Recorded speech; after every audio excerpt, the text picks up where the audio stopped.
Bonjour à tous, c'est toujours le frère Zoulou là dans l'émission, dans les révélations cachées de la parole du Dieu véritable. Aujourd'hui, je rends grâce à Dieu, le créateur du ciel, de la terre, de toute chose, de toute forme de vie, de ce qu'il est grand, glorieux et redoutable.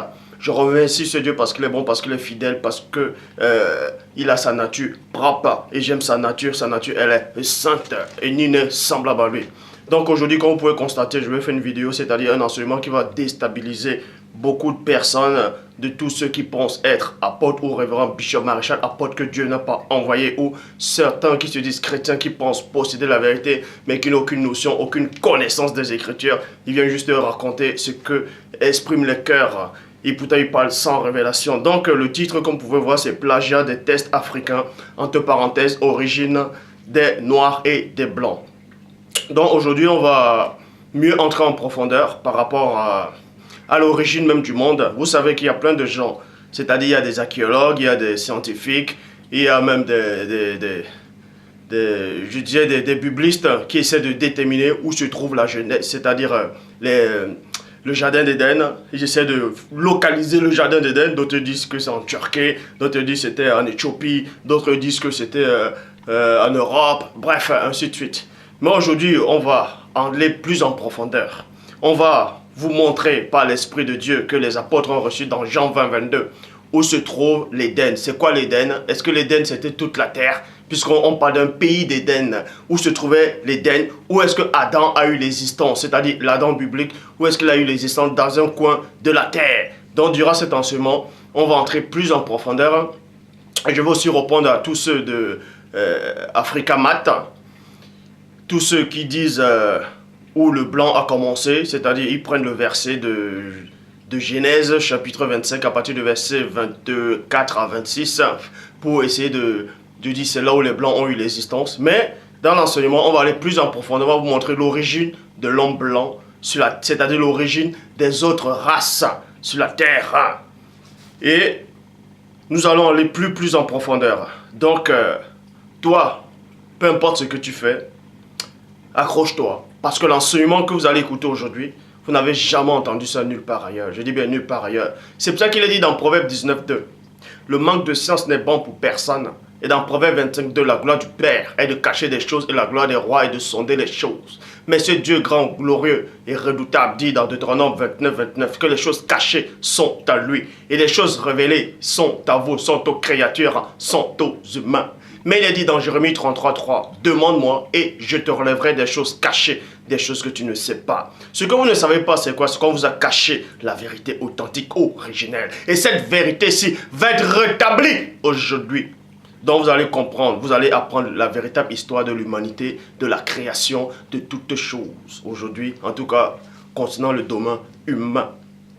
Pour ça, je vais dans Lamentation, chapitre 5, au verset 2, qui dit: notre héritage est passé à des étrangers, virgule, nos maisons sont passées à des inconnus.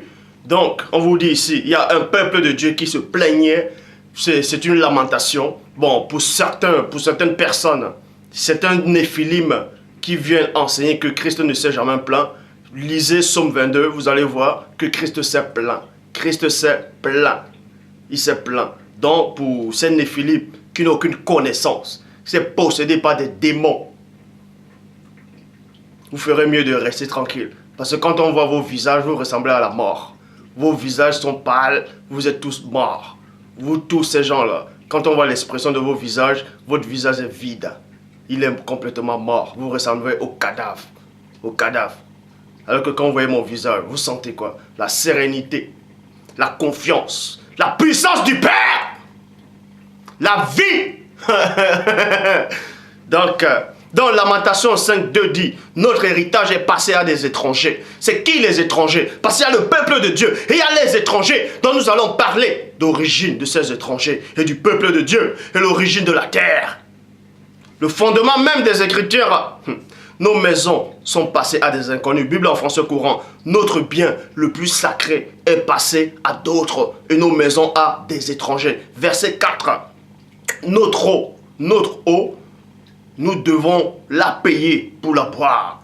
Nous devons l'acheter pour en avoir, en disposer. Vous pouvez voir ça dans Bible 2 21. Donc la parole vous montre ici, là, le peuple de Dieu là est en train de se plaindre. Le peuple de Dieu a reçu, c'est-à-dire on les a volés, les patrimoines, on les a volés, les richesses, on les a volés, les savoirs, les connaissances, on les a dupés. Donc ils viennent devant le Père, devant le Tout-Puissant. Ils se plaignent, ils veulent récupérer les patrimoines. C'est pour ça que le Père m'a envoyé pour vous montrer où se trouve cette patrimoine. Et durant l'enseignement, on va vous montrer le lieu. C'est-à-dire un endroit en Afrique, comme j'avais dit précédemment dans une vidéo, il y a un endroit en Afrique où se trouve une puissance incroyable. Parce qu'il y a plein de gens actuellement, bon, il y a quelques groupes de Congolais, que ce soit les Kimbanguistes, bref, tout ça là, ils disent que le berceau de l'humanité a commencé au Congo. Mais j'aimerais vous exalter déjà, et j'aimerais vous dire une chose, c'est que l'Angola existait déjà bien avant le Congo. Donc si vous dites que le berceau de l'humanité vient du Congo, et pourtant l'Angola a existé avant le Congo, mais ça n'a plus de sens. Bref, on va aller plus en profondeur. Donc je vais dans Genèse chapitre 2, verset 7 dans la traduction Abbé Filion. Le Seigneur Dieu forma donc l'homme du limon. Genèse 2, 7 dans la tradition Abbé Filion. Il dit, le Seigneur Dieu forma donc l'homme du limon. Et le limon, vous pouvez vous renseigner, c'est la boue noire. Donc, le premier homme était noir. Même le scientifique, en tout cas vos scientifiques le disent aussi. Le premier humain était noir. Certains m'ont dit, ça n'a aucune importance. Mais vous allez voir l'importance de cette couleur. Vous allez voir l'importance de la vérité. Donc, Dieu Tout-Puissant fait le premier homme du limon de la terre. Du limon de la terre. Or, les animaux, eux, ils n'ont pas été faits du limon. C'est-à-dire de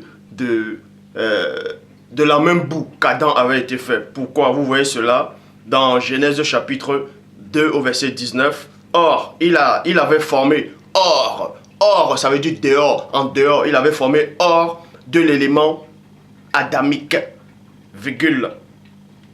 Toute l'animalité de la nature terrestre et toute l'espèce volatile des cieux. Vous voyez ça dans Cosmogonie, chapitre 2, au verset 19. Maintenant, dans Bible en français courant, dans Genèse 2.7, comme je suis allé dans Genèse 2.7, que Dieu a fait l'homme du limon de la terre, c'est-à-dire le premier homme était noir. Et maintenant, je vais dans Genèse 2.8, dans la traduction Abbé, dans Bible en français courant. Ensuite, le Seigneur Dieu planta un jardin au pays d'Éden. Ensuite, le Seigneur Dieu planta un jardin au pays d'Éden, virgule, là-bas, vers l'est, virgule, et non dans l'est, mais vers l'est, pour y mettre l'être humain qu'il avait façonné, point. Donc on vous apprend qu'il y a un pays d'Éden. C'est quoi le pays d'Éden? Pour ça, je vais dans la traduction Pierre, Robin et Liverton. Aussi, le Seigneur Dieu planta un jardin en Éden, vers, non dans, vers l'Orient. Bon, quand on dit l'Orient, ce n'est pas les pays arabes actuels, ce n'est pas ça. Puisque, en fait, quand on dit que Dieu a planté le jardin vers l'est de l'Éden, ça veut dire que c'était l'Éden, un endroit en Afrique, mais c'était à l'est de cet endroit-là, en fait, que Dieu a planté le jardin. Ça ne veut pas dire que c'est dans les pays arabes, l'Orient, non, c'est pas ça. Donc, et dans le verset 9, il est dit quoi? Et le Seigneur Dieu fit germer de la terre tout arbre plaisant à voir et bon à manger, et au milieu du jardin l'arbre de vie et l'arbre de la science et du bien et du mal. L'arbre de la science, du bien et du mal. Verset 10 dans la Bible du Semeur. Du pays d'Éden sortait un fleuve qui arrosait le jardin. Point. De là, il se divisait en 4 bras. Donc on vous apprend que du pays d'Éden, c'est quoi le pays d'Éden? C'est quoi l'Éden? Est-ce que l'Éden, c'était toute la terre? Parce que certains disent que l'Éden, c'est le jardin d'Éden. Non. Il y a d'abord l'Éden et ensuite, maintenant, il y a un jardin qu'on a placé dans un endroit en Éden. Donc, Bible, parole de vie. Un fleuve sortait du pays d'Éden pour arroser le jardin. Bible français courant, il est dit pays d'Éden. Pays d'Éden. Donc, vous allez comprendre le mystère, c'est quoi? C'est que la terre, je vais vous expliquer ces choses, c'est très facile. La terre, en fait, c'était un Éden. Vous voyez? La terre, c'était de l'Éden. Et le Père Tout-Puissant a fait germer la faune et la flore, la verdure, dans un endroit sur la terre. En fait, vous allez comprendre que cette terre-là, au départ, il n'y avait qu'un seul bloc, un seul continent. C'était l'Afrique. Donc l'Afrique que vous voyez là actuellement sur les cartes, je vais prendre l'exemple peut-être de ça là. Vous voyez ça. Avant, l'Afrique était plus grand que ça. Si vous ne savez pas, c'était plus grand que ça. En fait, ce continent-là, ce continent, ce bloc-là était plus grand que ça. Et il n'y avait pas d'autres continents, c'est-à-dire l'Asie, l'Océanie, l'Europe, l'Amérique, ainsi de suite. Mais ça, on parlera de ça plus tard. Donc, au départ, il n'y avait que des Noirs sur la Terre. Et ils vivaient tous dans un seul bloc. Il n'y avait pas d'autres continents à cette époque. Mais, toujours est-il que dans une partie de ce continent, Dieu a fait pousser la faune et la flore. Les arbres de toute espèce bons à voir et agréables à manger. Mais il y avait aussi d'autres endroits où ces arbres-là ne poussaient pas. Écoutez attentivement le message. Écoutez attentivement.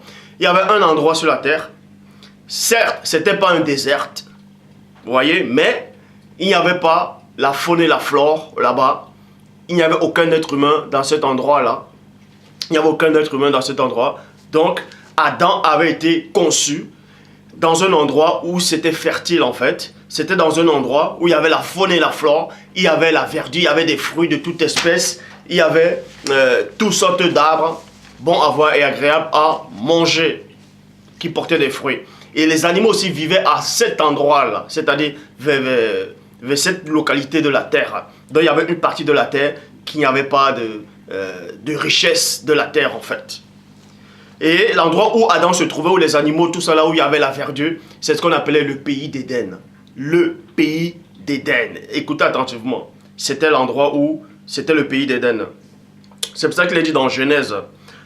Pour ça, je vais repartir. Genèse chapitre 2, versets 4 à 6, qui dit: Voici les origines plutôt des cieux et de la terre, quand il fut créé. Lorsque le Seigneur Dieu fit une terre et des cieux, lorsque le Seigneur Dieu fit une terre c'est un continent, une terre et des cieux.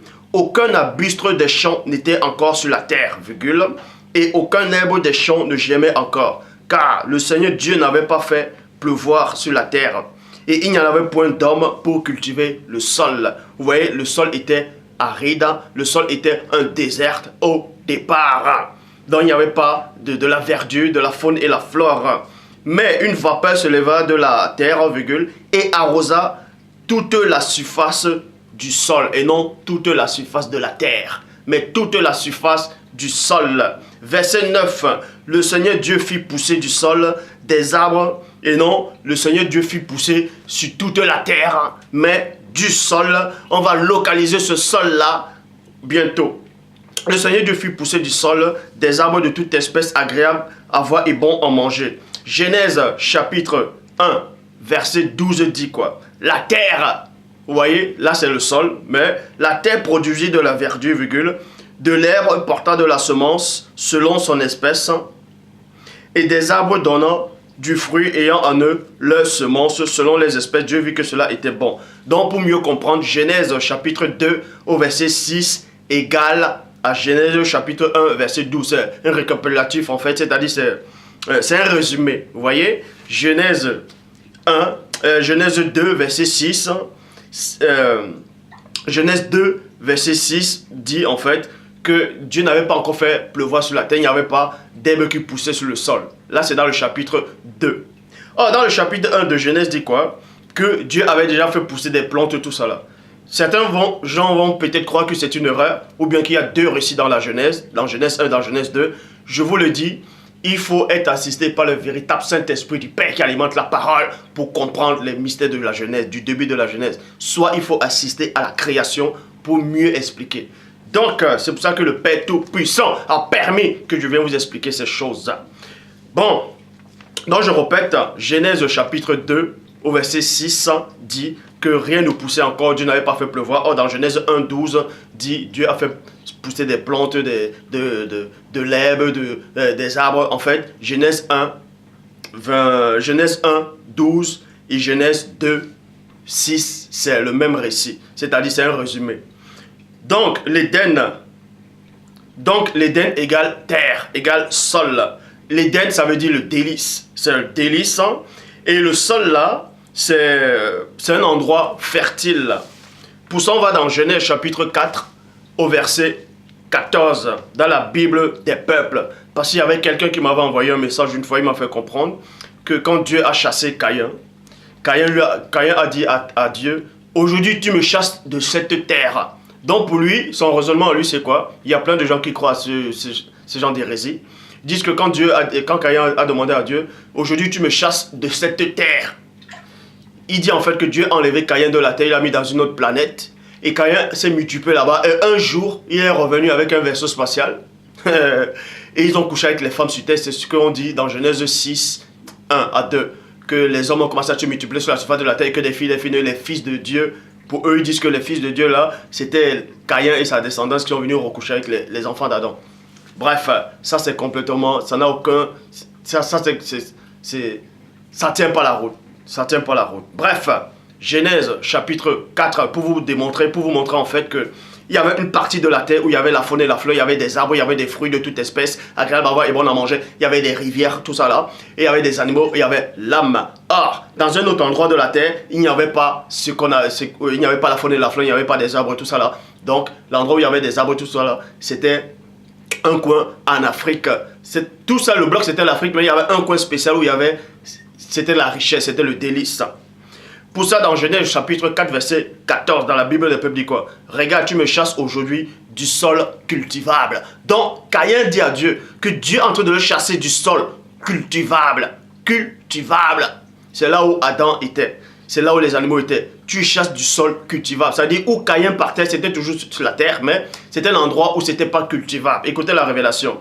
Et je devrais me cacher loin de toi. Bible de l'épée. Vois, tu m'as chassé aujourd'hui de la présence de l'homme. Parce que où Caïn partait là, de l'autre côté de la terre, de l'autre bloc de la terre, il n'y avait pas la présence de l'homme. Donc, où il n'y a pas la présence de l'homme, il n'y a pas le sol cultivable, tout ça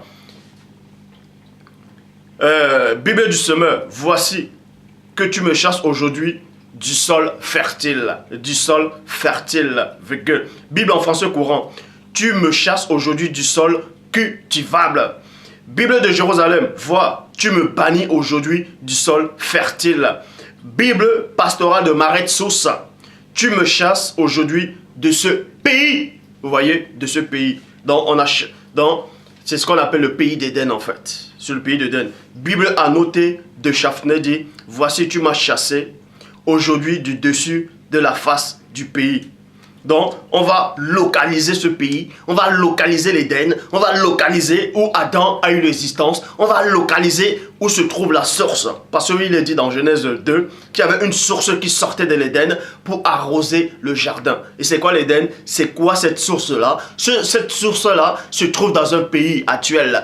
C'est-à-dire, on va localiser ce pays, parce que d'autres disent que c'est le Congo, d'autres disent que c'est l'Arabie Saoudite, d'autres disent la Turquie, d'autres donnent des noms, bref, qui n'ont aucune connaissance, mais on va vous montrer cela. C'est pour ça que l'enseignement d'aujourd'hui, vous n'avez jamais entendu ça nulle part ailleurs. C'est une grâce que le Père Tout-Puissant vous accorde. Donc, on va localiser ce pays déjà. Pour ça, on va dans Joël, chapitre 2, verset 1 à 3 qui dit: sonnez de la trompette à Sion. Écoutez attentivement. Écoutez attentivement. Sonnez de la trompette à Sion. Sion, c'est où? C'est à Jérusalem. Faites-la retentir sur ma montagne sainte et que tous les habitants du pays tremblent. Car le jour du Seigneur vient, car il est proche. Jour de ténèbres et d'obscurité, jour de nuée et de brouillard. Il vient comme l'aurore, se repent sur les montagnes, point. Voici un peuple nombreux et puissant. Voici un peuple nombreux et puissant, tel qu'il n'y en a jamais eu et qu'il n'y en aura jamais dans la suite des âges. Donc, il y avait un pays en Éden, il y avait un lieu qui était localisé en Éden. Un endroit précis dans la terre, où il y avait une puissance incroyable qui se dégageait. C'est là où la source en fait sortait. Devant lui, un feu tremble. Devant lui, il y a un feu qui dévore. Derrière lui, une flamme bruyante. Devant lui, la terre. La terre. Dans d'autres versions, c'est-à-dire dans la Bible du Colombe, on dit le pays. Vous voyez, on dit le pays. Devant lui, le pays était pareil au jardin d'Éden. Donc, on vous dit ici qu'il y avait un pays, et on le compare au jardin d'Éden. C'est-à-dire que c'était ce pays-là où la source sortait pour arroser les 4 fleuves. Et ce pays-là, c'est où? On vous dit que c'était à Sion. Puisque vous pouvez relire dans Joël 2, 1 à 19. C'était à Sion, sonnez de la trompette à Sion. Sion, c'est à Jérusalem. Faites-la retentir sur ma montagne. Donc, c'était à Jérusalem. Et Jérusalem, je vous le dis encore, ce n'est pas ici où ces faux juifs-là se trouvent là. Non. Pour ça, j'ai les cartes. Je vais vous le démontrer. J'ai plein de cartes de l'Afrique qui datent même du 15e siècle ou bref, même les cartes même du 20e siècle, on va vous le démontrer. Donc, Dieu dit ici, là, devant lui, il y a un feu qui dévore. Derrière lui, une flamme brûlante. Devant lui, le pays. Le pays, dans d'autres versions, dit la terre. Dans le pays, c'est dans la Bible de Colombe, le pays était pareil au jardin d'Éden. Était pareil. Maintenant, les gens vont dire, oui, mais le pays était pareil. Pareil, ça dit qu'on le compare au jardin d'Éden. Donc, forcément, ce n'est pas le jardin d'Éden. Bible en français courant, la terre était un jardin d'Éden. La terre était un jardin d'Éden. La terre était un jardin d'Éden. En fait, la bonne version dit, le pays était un jardin d'Éden. Vous voyez, le pays, donc on va localiser ce pays-là dans cet endroit en Afrique, hein, où Adam a eu l'existence, où la puissance elle-même a commencé. Isaïe chapitre 52, verset 11, dans la Bible Parole de vie. Réveille-toi, Sion. Montre ta puissance, Jérusalem, ville sainte. Donc vous allez comprendre ici. Pour ça, on va aller dans... J'ai tout le temps, parce que celui qui a créé le temps, c'est mon Père, donc il me donne le temps d'en disposer. Bon, Genèse chapitre 2, verset 10. Du pays d'Éden sortait un fleuve qui arrosait le jardin. Point. De là se divisait en 4 bras. Donc, du pays d'Éden, de là, on vous dit ici qu'il y avait un fleuve qui arrosait le jardin. Bible en français courant, un fleuve prenait sa source. Un fleuve prenait sa source. C'est la source, c'est l'origine, la puissance au pays d'Éden. Au pays d'Éden. C'est pour ça qu'il a dit, Apocalypse chapitre 21, verset 2. Et je vis descendre du ciel d'auprès de Dieu, la ville sainte, la nouvelle Jérusalem. Vous voyez, la nouvelle Jérusalem, la ville sainte. Parce que l'ancienne Jérusalem, c'est-à-dire l'ancien paradis, c'était terrestre. C'était en Éden. Vous voyez? Donc, si on vous dit que c'était en Éden, ça dit que c'était à Jérusalem. Comprenez la révélation. Le jardin d'Éden, c'était dans les environs de Jérusalem. En fait, le pays d'Éden, c'était à Jérusalem. Où il y avait cette source-là qui sortait de l'Éden pour arroser le jardin qui se divisait en 4 bras. C'était à Jérusalem que la source-là d'eau sortait. La parole dit, c'est l'Apocalypse chapitre 21, verset 2. Et je vis descendre du ciel d'auprès de Dieu la ville sainte, la nouvelle Jérusalem. Apocalypse 22, verset 1. Et il me montra un fleuve d'eau, de la vie, limpide plutôt, comme du cristal qui sortait du trône de Dieu et de l'agneau. Ézéchiel chapitre 47, au verset 1. Et il me ramena vers la porte de la maison, point. Et voici, de l'eau sortait sous le seuil de la maison, à l'Orient, et non dans l'Orient, à l'Orient, c'est-à-dire à l'est de cet endroit-là. Car la face de la maison était à l'Orient. L'eau descendait sous le côté droit de la maison du midi à l'autel. À l'autel. Donc, la puissance là vient de Jérusalem. Et on va localiser Jérusalem maintenant. Pour ça, je vais vous donner quelques sites qui font aussi référence aux anciens noms jadis, bien avant que la Bible, les Occidentaux ne viennent en Afrique avec la Bible, et qui correspondent actuellement aussi avec des noms hébreux et des textes bibliques. Donc, où se trouve donc Jérusalem? Puisqu'on vous apprend ici que la nouvelle Jérusalem, c'est là où il y avait le paradis. La nouvelle Jérusalem, c'est là où il y a le paradis de Dieu. Vous voyez, la nouvelle Jérusalem, c'est là où il y a le paradis de Dieu. C'est là où il y avait l'eau de vie, c'est l'eau, la source. C'est là où il y avait l'arbre de vie. Donc maintenant, quand on dit la nouvelle, ça veut dire qu'il y a aussi l'ancienne. Et maintenant, l'ancienne aussi, ça veut dire quoi? C'est une représentation. Donc l'ancienne Jérusalem, c'est là aussi, en tout cas la Jérusalem antique elle-même, c'était là aussi où il y avait le paradis. Où il y avait le paradis, où il y avait... C'était ça qu'on appelle le pays d'Éden, en fait. Donc, pour ça, il y a un site actuellement que plein de gens essayent il y a un site actuellement que les gens m'envoient, ils me demandent si c'est bon ou si c'est pas bon le site, s'ils doivent faire confiance à ce site ou pas. C'est Bantou Hébreu. Bantou Hébreu. Bon, d'autres disent Bantou. En fait, Bantou, ça veut dire quoi? Normalement, on ne dit même pas Bantou. C'est l'accent en fait qui fait en sorte que les gens disent Bantou. Normalement, on dit les bateaux. On dit bateau. Bateau, ça veut dire les gens. Ça veut dire les hommes, si vous voulez. Bateau. Les bateaux. D'autres vont dire les bateaux. Mais c'est les bateaux. Bateau, ça veut dire les gens. Dans le site là, c'est quoi? C'est Bantou Hébreu. Je vais épeler. Où vous allez taper, vous allez vérifier comme les chrétiens de Béret. Toutefois, je ne dis pas que tout ce qu'ils disent est vrai. Parce que je parlerai aussi d'eux, je parlerai aussi d'Africamat. Donc, le but de ce message aujourd'hui, c'est quoi? C'est pour vous montrer une bonne fois pour toutes la vérité authentique.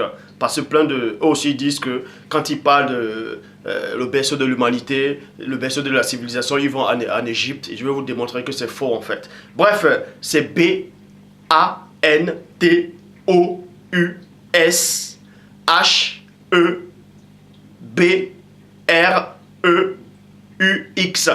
Vous voyez? Bantou Hébreu.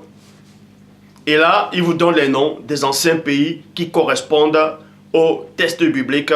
Donc aussi, j'essaie de localiser. Et dans ce site-là, voilà ce qu'ils disent par rapport à Yaoundé. Ou je ne sais pas s'il y a plein de gens qui connaissent le nom Yaoundé. Yaoundé, c'est la capitale politique du Cameroun. Parce qu'au Cameroun, il y a deux. Il y a Douala, il y a Yaoundé. En fait, Douala, c'est la capitale économique. Et Yaoundé est la capitale politique. Donc, dans ce site-là, ils disent, vous pouvez vérifier, Yaoundé, c'est-à-dire c'est Yehoudi. Yehoudi ou Yaoudi en hébreu. Donc, c'est Yaoundé. Et dans ce site-là, il démontre en fait que Yaoundé, c'est Jérusalem. Certains vont peut-être rigoler, mais vous pouvez vérifier que, en fait, pour eux, en tout cas dans ce site-là, Bantou Hébreu, Jérusalem, c'est au Cameroun. Vous pouvez vérifier dans ce site, Jérusalem. Et aussi, il montre aussi Bamileke. Bamileke, en fait, c'est une tribu, c'est au Cameroun, les Bamileke. Et aussi, dans ce site-là, il démontre aussi ce qui veut dire Bamileke en hébreu. Et il donne même le verset biblique qui parle de ça.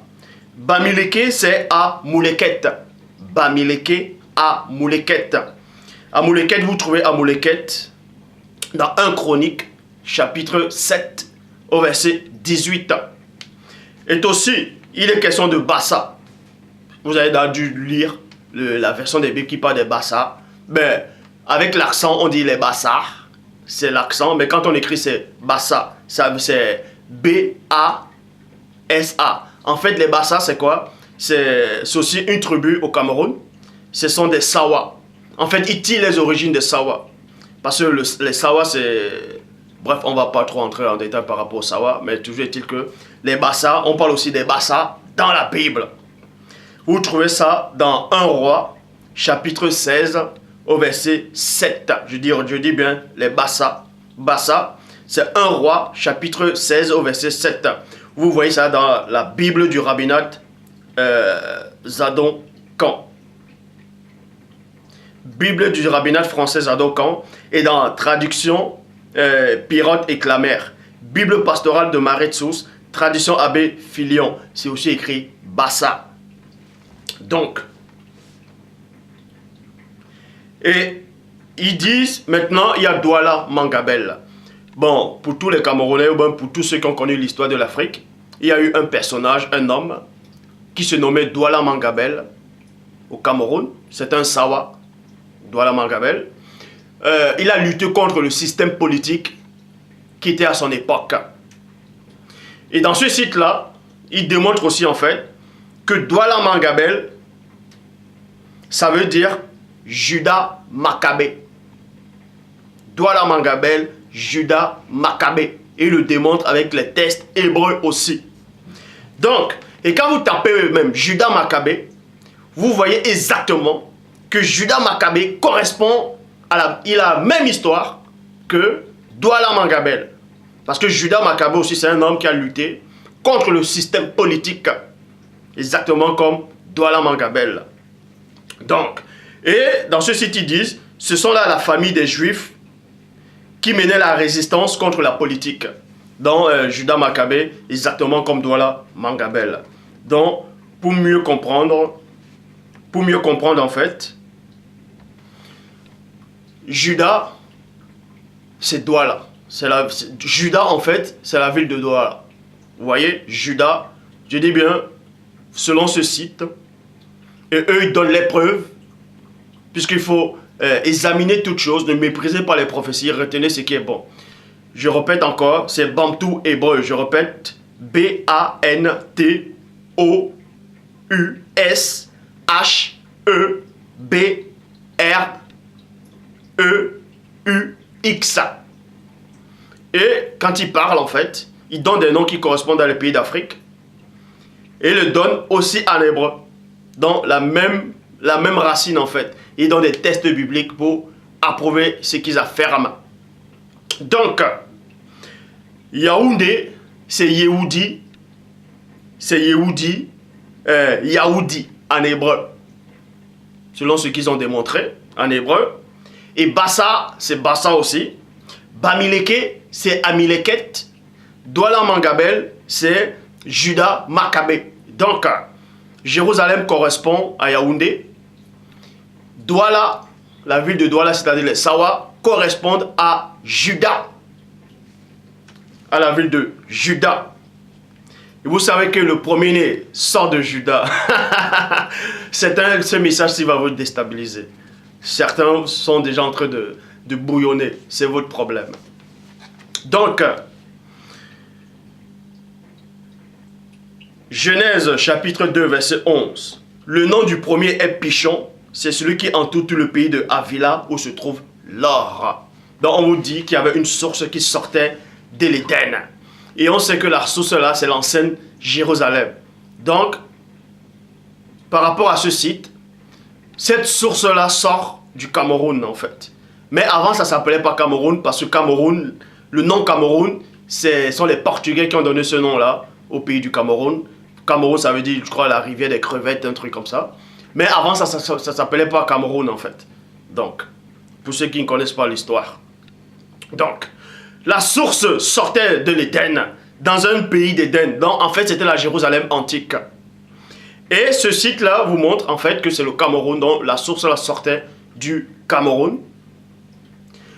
Et cette source-là sortait, un grand fleuve, pour aller arroser le jardin. Pour aller arroser, en fait, qui se divisait en 4 bras. Et on vous donne le nom de ces pays-là. Genèse 2, 11. Le nom du premier est Pichon. C'est celui qui entoure tout le pays de Havila. Havila, où se trouve l'or. Havila, où se trouve l'or. Et voici une carte de l'Afrique. Voici une carte de l'Afrique. Vous voyez, voici une carte de l'Afrique ici, qui date. Et c'est marqué là, Havila. Vous voyez? C'est marqué là, Havila. Dafila. Donc, Davila, c'était bel et bien en Afrique. Comme vous pouvez le constater. Comme vous pouvez le constater, et j'ai encore une autre carte. Une très grande carte de l'Afrique en fait. En fait, à l'époque, c'était des royaumes, c'était des dynasties. Voici une très grande carte en fait de l'Afrique. Une très grande. En fait, Davila se trouve ici dans cette carte. Vous voyez, Dafila. Ça, c'était les anciens noms Dafila. De même que, ouais, je remonte encore pour ceux qui disent qu'ils n'ont pas dû bien voir. Ouais, c'est marqué Dafila. Donc, et je poursuis donc. Et c'est qui Dafila en fait? C'est qui Davila? Dans d'autres versions de Bible, d'autres disent Davila, d'autres disent Dafila, ainsi de suite. Donc, on va localiser Dafila. Dafila, c'est qui? Bibliquement, c'est qui? Vous pouvez voir ça dans Genèse, chapitre 10, au verset 7. Fils de Couche. D'autres disent Kesh, mais moi je veux dire Couche. Les fils de Couche furent Sabat, Havila. Vous voyez? Et Couche, c'est qui? Couche, c'est l'Éthiopie. Couche, c'est l'Éthiopie. Pour ça, vous voyez ça dans Jérémie 13, 23, dans la Bible des peuples qui dit « Un Éthiopien peut-il changer la couleur de sa peau ?» Point d'interrogation. Nouvelle Bible seconde, un couchiste peut-il changer sa peau? Donc, couche, c'est couchiste, c'est toujours l'Éthiopie. Traduction œcuménique de la Bible, un noir peut-il changer la couleur de sa peau? Toujours dans Jérémie 13, 23. Bible Chouraki, change-t-il sa peau, le nègre? Point d'interrogation. Donc, on vous apprend ici que Couche est un noir, c'est un Éthiopien qui a eu au monde un fils qui se nommait Davila. Avila. Et Davila, on vous dit que la source sortait de l'Éden, du pays d'Éden là, pour arroser, c'est-à-dire qu'il se divisait en 4 bras, qui contournaient tout le pays de Avila, donc le pays d'un noir. Et c'était toujours en Afrique. Vous voyez? C'était toujours en Afrique. Voilà. Avila. Avila. C'est marqué là, Avila. Vous pouvez regarder. Et après Avila, il y a la Nubie. C'est-à-dire, il y a, voilà, il y a Couche. Mais pour ça, on va aller dans... On va poursuivre. Genèse 2, 13. Le nom du deuxième fleuve est Gishon. Il entoure tout le pays de Couche. Donc, il entoure tout le pays de l'Éthiopie. De l'Éthiopie. Toujours des Noirs. Donc, cette source d'eau-là, qui sortait de l'Éden, ça sortait d'un pays d'Afrique. Et, comme je vous ai montré par rapport à ce site, vous pouvez vérifier. C'est la nouvelle, c'était l'ancienne Jérusalem, c'était au Cameroun, selon ce site-là aussi. Et cette eau-là, cette source, ça sortait de ce pays-là, de cet endroit, pour se diviser en 4 bras. Le premier, c'était Avila, toujours dans un pays des Noirs. Et le deuxième, Couche, toujours dans un pays des Noirs. Couche. Et ensuite, or, dans Genèse 2, 13, il est dit, le nom du deuxième fleuve est Gishon, il entoure tout le pays de Couche. Or, dans la tradition King James française, on ne dit pas fleuve, on dit rivière. Rivière du pays, c'est-à-dire le pays d'Éthiopie. Verset 4, le nom du troisième est le Tigre. Il coule à l'est de la Syrie. Bon, certains gens vont dire, oui, mais la Syrie, ce n'est pas en Afrique. Non, la Syrie, c'est en Afrique. C'est qu'ils sont venus, Jérémie 8, ils ont essayé de vouloir tromper les gens, mais ils ne tromperont pas. Pour ça, je vais vous donner toujours des cartes. Toujours des cartes, en fait. Il y a des cartes qui datent du 20e siècle. Il y a les cartes qui datent du 16e siècle, ainsi de suite. Même les plus anciennes, en fait. Bon, dans Genèse chapitre 14, il est dit, le nom du troisième est le tigre. Et on va localiser le tigre, en fait. Voici le tigre. Voici la carte de l'Afrique, vous voyez, les anciennes cartes. Là, premièrement, on a localisé quoi? Davila. Vous voyez, Davila. Et ensuite, Davila, il y a quoi? Il y a Couche. Couche, c'est là, la Nubie. Couche, c'est là, la Nubie. Donc, c'est déjà le pays où les 2 fleuves là coulaient déjà. Et ensuite, on vous dit quoi? Il y avait le tigre. Le tigre, c'est là. Vous voyez, c'est marqué là, tigre. Le tigre. Donc, en fait, le tigre se trouve où? Pour ça, je vais ressortir d'autres cartes, en fait. Je vais reprendre cette carte. Voici une vieille carte, en fait, où on parle même, où on a même localisé la Galilée, en fait. La Galilée. Et vous allez voir où se trouve la Galilée antique. Vous allez voir où se trouvait le royaume de la reine de Saba, c'est qui allait voir Salomon selon la Bible. Donc, premièrement, il y a Davila. Davila, c'est là, le fils de Couche. Deuxièmement, il y a la Nubie. La Nubie, c'est là, c'est l'Éthiopie. Vous voyez, Nubia, c'est l'Éthiopie.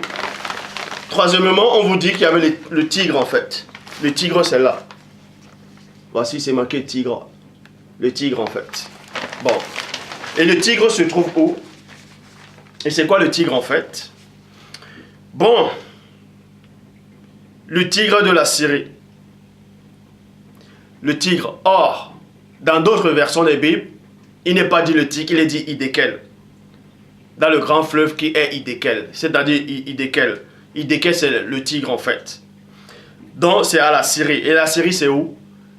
Bon, vous allez comprendre que c'est à Mésopotamie. C'est à Babylone en fait. Et dans Babylone, à Mésopotamie, il y a eu plusieurs pays. Il y a Shinéar, ainsi de suite. Donc, pour ça, déjà dans Daniel chapitre 10 au verset 7, Daniel chapitre 10 au verset 4, Daniel dit qu'il était au bord du grand fleuve qui est Hiddekel. Donc, il était à Babylone. Daniel était à Babylone, à Mésopotamie. Vous pouvez voir ça dans Daniel chapitre 1, verset 1 à 2, où on dit, le roi Nebuchadnezzar a pris les ustensiles de la maison d'Israël, tout ça là, il a amené ça dans la maison de son Dieu à Shinéar. À Shinéar. Donc, Shinéar, dans la Mésopotamie, il y avait la ville de Shinéar, il y avait aussi le fleuve Hiddekel, c'est-à-dire le Tigre. Et Shinéar, c'est où? Bon, voici Shinéar. Je prends une carte de l'Afrique qui date du 20e siècle. Du 20e siècle. Et c'est marqué là, Shinéar. Vous voyez? Shinéar. Je rapproche la caméra pour que vous puissiez mieux voir. Vous voyez? Shinéar. Vous voyez? Shinéar. Dans la Babylone antique, la Mésopotamie, c'est dans l'Afrique noire. C'est dans le continent africain. Qu'on ne vous mente pas que c'est en Irak là. Ça, c'est faux. C'est en Afrique. Et vous voyez? Et on vous parle même de la ville de Gaza. Gaza. Gaza, on vous dit que Gaza, on donne d'autres pays. Or, là, c'est marqué Shinéar. Vous pouvez bien voir. Shinéar. Voilà, Shinéar. Et ensuite, tout en bas, c'est marqué quoi? Gaza. Vous voyez? Gaza. Gaza, c'est dans l'Afrique. Parce que tous les récits bibliques se sont produits en Afrique. Je dis bien en Afrique. Qu'on ne vous mente pas. En Afrique. Bon. Et ensuite, voici une autre carte qui date du 16e siècle. Toujours de l'Afrique. Vous voyez? Et là, c'est l'Éthiopie. Là, c'est marqué quoi? Éthiopie. Et là, il y a une flèche qui descend. Et là, c'est marqué quoi? Mendiant. Vous voyez? Mendiant. Mendiant. Pour ceux qui connaissent l'histoire de Moïse, où Moïse a fui l'Égypte, il s'est réfugié dans le pays de Mendiant. Voilà. Il s'est réfugié là. Bibliquement, il s'est réfugié là. Mendiant. Vous voyez? Dans le pays de Mendiant. Donc, tout ça, et les mendianistes, c'était... Bref, c'était toujours en Afrique. Donc, tout ça s'est passé en Afrique. Bon, voici déjà mes preuves pour tous ceux qui n'ont aucune connaissance, qui veulent ouvrir les bouches juste pour parler. Voici mes preuves ici. Donc, voici encore une autre carte qui date. On parle même du royaume de Makoko. On parle du royaume de Makoko parce qu'à cette période, c'était que des royaumes en fait. On parle du royaume du Congo, ainsi de suite. Mais aujourd'hui, je ne veux pas parler du Congo. Je ferai une vidéo spéciale pour donner les anciens noms, en fait. C'est-à-dire localiser les 12 tribus d'Israël, donner les noms qui correspondent aux noms bibliques, c'est-à-dire par rapport aux 12 tribus d'Israël dans l'Afrique centrale. Voici une carte qui date du...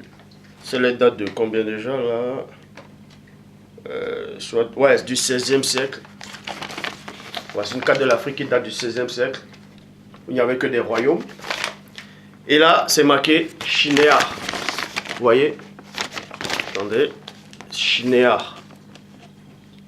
Vous voyez? C'est marqué Shinéar. Et Shinéar, c'est à Babylone en fait. Shinéar, c'est à Babylone, c'est à Mésopotamie. Vous pouvez voir Shinéar dans Daniel 1, 2. Bon, je poursuis l'enseignement. Genèse, chapitre 2, verset 15. Le Seigneur Dieu prit l'homme et l'établit dans le jardin d'Éden pour le cultiver et le garder. Dans d'autres versions de Bible, il y a une seule version de Bible qui dit, et d'autres gens pensent ça, que Dieu a mis Adam dans le jardin d'Éden pour qu'il cultive le sol du jardin d'Éden et pour garder le jardin d'Éden. Ça c'est faux. Ça c'est faux. Il y avait l'arbre de vie dans le jardin d'Éden. L'arbre de vie, tu n'as pas besoin de cultiver car l'arbre de vie est là. Est-ce que vous comprenez? Puisque ça fait germer tout seul. Bible Shoraki, pour le servir et pour le garder. Pour servir quoi? Pour servir Dieu et pour garder Adam.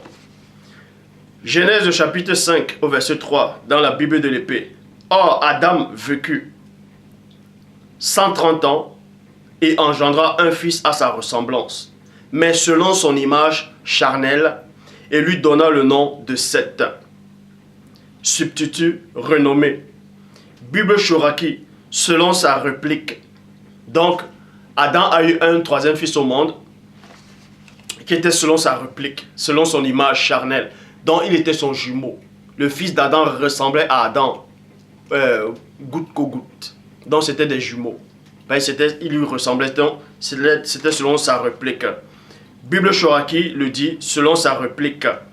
Bon, Genèse 2:7, pour vous montrer Adam, comme j'ai déjà montré dans la tradition Abbé Filion, le Seigneur Dieu forma dans l'homme du limon de la terre. Le limon est noir, donc Adam était noir. Et son troisième fils aussi, il ressemblait, il avait le même visage qu'Adam, c'était son jumeau.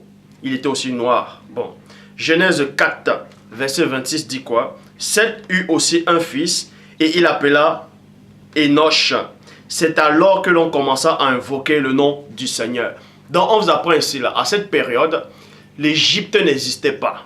Comme ceux qui pensent que l'Égypte, c'est là où les civilisations ont commencé. C'est eux qui connaissent, on veut dans le nom d'Osiris, Amon, Imhotep, Horus, on vous dit que c'est le nom des dieux, c'est le nom les vrais dieux, les ancêtres. Non, ça c'est faux. Je dis bien ça, c'est complètement faux. On vous apprend ici dans Genèse 2, dans Genèse 4, 26, que Seth eut aussi un fils, il appela du nom d'Enoch, et c'est à cette période-là qu'ils ont commencé à invoquer le nom du Seigneur. Genèse, écoutez la révélation, écoutez attentivement la révélation. Genèse 5, verset 11. Enoch vécut en tout 905 ans. 905 ans, puis il mourut. Donc, depuis la naissance d'Enoch, son vécu et sa mort, ça a duré 905 ans. Donc, depuis 905 ans là, on invoquait déjà Dieu. On invoquait déjà le Dieu véritable. Et c'était que des Noirs qui étaient sur la terre. Le blanc n'existait pas encore, les Arabes n'existaient pas, les Asiatiques, il n'y avait pas d'autres races. À cette période, il n'y avait que des Noirs qui vivaient en ce temps-là.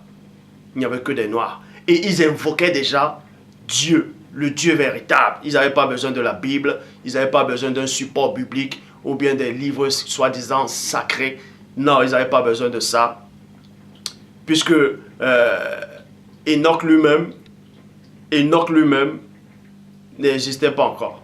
Enoch lui-même n'avait même pas encore pu écrire. Bref, Enoch a vécu 905 ans.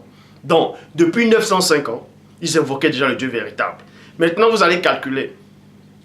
Depuis jusqu'à la venue de Noé, ça fait plus de 2000 ans. Je dis bien, ça fait plus de 2000 ans avant que Noé n'arrive. Depuis, donc, ça veut dire ici, là, que ces Noirs-là ont invoqué le nom du Dieu véritable. Ils ont invoqué le Dieu véritable plus de 2000 ans. Déjà, ils connaissaient dans le Dieu véritable avant que les Occidentaux, avant que les Blancs, tous les Arabes, tout ça, les autres races, les autres couleurs n'arrivent sur la terre. Le Noir connaissait déjà le Dieu véritable depuis plus de 2000 ans. Je dis bien depuis plus de 2000 ans. Bien même avant que la Torah n'arrive, ils invoquaient déjà le nom de Dieu depuis plus de 2000 ans. Donc quand on vient vous présenter ce faux démon de Jésus blanc là, on ne le connaissait pas. Ce n'est pas lui qu'on invoquait depuis 2000 ans. Bien avant que le blanc n'arrive. Avant ce faux Christ blanc qu'on veut nous présenter, avant que les autres couleurs n'arrivent, les Noirs invoquaient déjà Dieu, je le dis encore. Plus de 2000 ans, ça a duré plus de 2000 ans. Ils invoquaient toujours.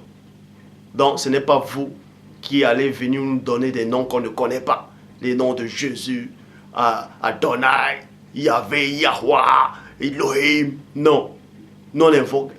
Les ancêtres, les patriarches antiques n'invoquaient pas ce nom-là. Et je vous le dis, même Zambé, il ne disait pas en Zambé. Pour ceux qui disent que, certes, en Afrique, on va dire, en Afrique, on disait Zambé aussi. On dit aussi Loba. Mais à cette époque-là, on ne disait pas en Zambé, on ne disait pas Loba. Pourquoi?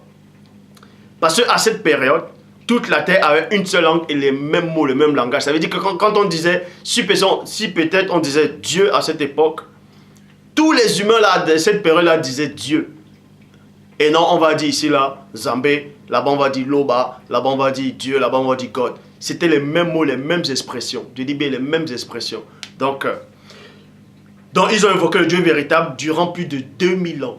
Durant plus de 2000 ans, c'était la race noire. Ils invoquaient le Dieu véritable. Et ils étaient remplis ils étaient dans un endroit cultivable. Ils étaient dans un endroit cultivable. Je dis bien dans un endroit cultivable. Et ils se sont même éparpillés dans les endroits où il n'y avait pas le sol fertile. Parce qu'il est dit dans Genèse 4, verset 14, « Regarde, tu me chasses aujourd'hui du sol cultivable. » C'est dans Bible des peuples. Maintenant, je repars dans Bible Parole de vie. Genèse 5, verset 29. Il appela Noé, parce que quand Noé est né, on l'appelait du nom de Noé selon la Bible. Il appela Noé en disant, « Le Seigneur a maudit le sol. » Point. Mais ce garçon nous encouragera dans nos travaux. Dans nos travaux. Les travaux, c'est quoi? C'est que les ancêtres là, Noé aussi, ils ont travaillé le sol. Parce que le sol a été maudit à un moment. Parce que déjà à cause du patriarche Adam, mais à cause du chérubin jadis ouin, ça je ne veux pas revenir sur ça. Et aussi Caïn aussi, bref, c'est à cause de la séduction de mauvais esprits. Mais vous allez comprendre que quand Caïn a été expulsé, c'est-à-dire du sol cultivable, du pays d'Éden, certes, Caïn, on l'a renvoyé dans le pays de Nod. Dans le pays de Nod, toujours en Éden, mais dans le pays de Nod. Mais c'est un endroit où le sol n'était pas fertile. Bon. Et quand les hommes ont commencé à se multiplier, il y avait les Noé, tout ça là, bref, il y avait du monde. Ils ont commencé à s'étendre eux-mêmes, même dans les endroits où le sol n'était pas cultivable. Et ils ont travaillé le sol pour que ça puisse être cultivable. C'est pour ça qu'il est dit dans la Bible, Parole de vie, Genèse 5, verset 29, dont ils étaient plus seulement dans l'Afrique centrale. En fait, l'Afrique centrale, c'était immense. C'est pas ce qu'on vous montre là maintenant. Là. Donc, avant, il n'y avait pas cette notion de frontières. C'était un seul bloc. Ça, on va vous le démontrer bibliquement. Et ils commencé à se répandre plutôt. Ils ont commencé à travailler le sol. C'est pour ça qu'il est dit dans la Bible, Parole de vie, dans Genèse 5, verset 29, il appela Noé en disant, « Le Seigneur a maudit le sol, mais ce garçon nous encouragera dans nos travaux. » Les travaux, c'est quoi? Ils ont travaillé le sol. Et dans la fatigue que nous devons supporter. C'est pour ça qu'il est dit dans Ecclésiaste, ce qui a été, ce qui est, c'est ce qui sera, il n'y a rien de nouveau. Si une chose existe, cette chose existait déjà. Donc vous allez comprendre comment Salomon, comment les Noé, les patriarches ont travaillé le sol à cette période-là. Avant même que les Blancs, les Arabes, tout ça n'arrive sur la terre. Ézéchiel, chapitre 2, Ecclésiaste, chapitre 2, versets 4 à 6. J'exécutais de grands ouvrages, 2 points. Je me bâtis des maisons, je me plantais des vignes, je me fis des jardins et des verges, et j'y plantais des arbres à fruits de toute espèce, et je me créais des étangs pour arroser des forêts où croissaient des arbres. C'est ce que les patriarches ont fait. Ils ont travaillé l'Afrique. L'Afrique était comme un jardin d'Éden, c'est-à-dire ils ont travaillé l'Afrique. C'est pour ça que quand vous repartez en Afrique actuellement, vous allez voir dans certains pays où il y a encore des... Vous allez marcher longtemps, vous allez voir que des plantations, vous allez voir des arbres, des fruits. Les gens cueillaient des fruits naturellement comme ça. Tu venais dans la plantation de quelqu'un. « Oh, bonjour mon frère, comment tu vas ?» Tu prenais le fruit, tu mangeais. Parce que bibliquement, c'était ça. Bibliquement, c'était quoi dans l'Ancien Testament? Si tu as faim, tu pouvais entrer dans le champ de quelqu'un. Tu manges tout ce qui te fera plaisir. Ça, c'était la loi. Mais il ne faut pas sortir avec. Parce que quand tu sortais avec ça pour partir avec, c'est ce qu'on appelait du vol. Actuellement, dans les Occidentaux, tout ça là, ils ont copié cela. Est-ce que vous savez? Je vais vous dire une chose pour ceux qui ne savent pas. Même dans la loi ici, en tout cas ici en France, pour ceux qui connaissent le magasin Carrefour, ou bien Auchan, tout ça là, bref, les magasins, la loi, est-ce que dans la loi, il est dit, si toi, peut-être tu vas faire les courses à Carrefour, tu vois des fruits à Carrefour ou bien un croissant, tu peux manger sur place. Tu peux le manger sur place. Tu peux le manger sur place. Hein? Même sans le payer, tu peux manger sur place, ce n'est pas du vol. Mais le fait de seulement de prendre le croissant, de sortir de Carrefour sans payer, c'est déjà du vol. Pour ceux qui ne savent pas. Vous pouvez vérifier si vous croyez que c'est en te délirer, c'est ça la loi. Ben, en fait, ils ont copié la loi qui existait déjà dans l'Afrique antique. Donc, les Noé, tout cela, ils ont travaillé le sol après que le sol a été maudit. Ils ont retravaillé, ils ont planté, il y a eu des plantations, il y a eu la faune et la flore, il y avait des animaux de toute espèce. C'était beau l'Afrique jadis. Et pendant ce temps-là, ça a duré plus de 2000 ans. Ils invoquaient toujours le Dieu véritable. Donc, depuis que Caïn a été expulsé, nulle part dans les Écritures, de Genèse, quand Caïn a été banni, et jusqu'à la venue des Néphilim, jusqu'à la venue des anges, jusqu'à la venue des autres races, nulle part, je lance ce défi à tous ceux qui vont à quiconque sur la terre, sur cette planète de terre, pour me montrer le seul récit biblique où il est dit que en cette période-là, les gens ont commencé à tuer. Il n'y avait plus de meurtre. Les gens ne tuaient pas à cette période-là. Depuis plus de 2000 ans, ils ont commencé à invoquer le nom du Dieu véritable. Certes, la mort existait, mais on ne vous a pas dit ici que les gens tuaient. Donc, il n'est pas dit ici qu'il y avait le mal. Il n'est pas dit ici que les gens faisaient le mal. Mais ils invoquaient le nom du Dieu véritable depuis plus de 2000 ans, avant que Noé n'arrive. Depuis que Caïn avait été expulsé, c'est Caïn qui avait tué. Mais depuis qu'ils ont commencé à invoquer le nom de Dieu, le Dieu véritable, ça a duré plus de 2000 ans. Nulle part ailleurs, ici, là, il est écrit qu'il y avait encore le meurtre, qu'il y avait la séduction. Non. C'est quand les anges sont arrivés plus tard, qu'ils ont séduit encore. Et puis là, les autres races sont arrivées, c'est là où le désordre a encore recommencé. Bref, donc la terre, en cette période-là, c'était une richesse. C'était les derniers, il y avait toutes sortes de richesses, des minéraux, il y avait de l'or, du diamant, il y avait tout. Il y avait tout. Il y avait tout. Et l'or, à cette époque, l'or n'avait pas l'importance comme ici actuellement. Les gens ici tuent pour l'or. L'or pour eux, c'est Dieu.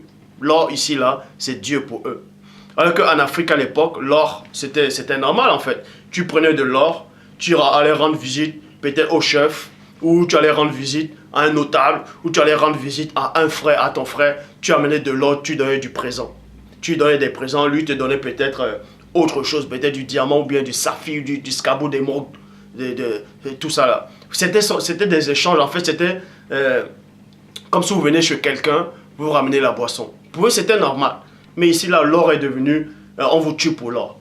Non, nous, on n'avait pas, en tout cas, les patriarches n'avaient pas cette notion. Ils vivaient en harmonie depuis plus de 2000 ans. Or, on vous dit ici que le faux Christ est arrivé aux yeux bleus il y a 2000 ans. Depuis qu'il est arrivé il y a 2000 ans jusqu'à maintenant, c'est quoi? Il n'y a que des terroristes, il n'y a que des meurtres, que des violences tous les jours. L'abomination de abomination. Depuis si c'est 2000 ans, on vous dit que, soi-disant, on vous dit que Dieu est arrivé n'importe quoi. Or, on vous apprend que dans Genèse 4, 26, Nagui et Noch, et c'est à partir de sa période qu'ils ont commencé à invoquer le nom de Dieu véritable. Jusqu'à Noé, ça a duré plus de 2000 ans. Nulle part c'est écrit qu'il y avait des meurtres, qu'il y avait de la violence, qu'il y avait des meurtres, qu'il y avait des massacres, qu'il y avait du viol. C'est pas écrit.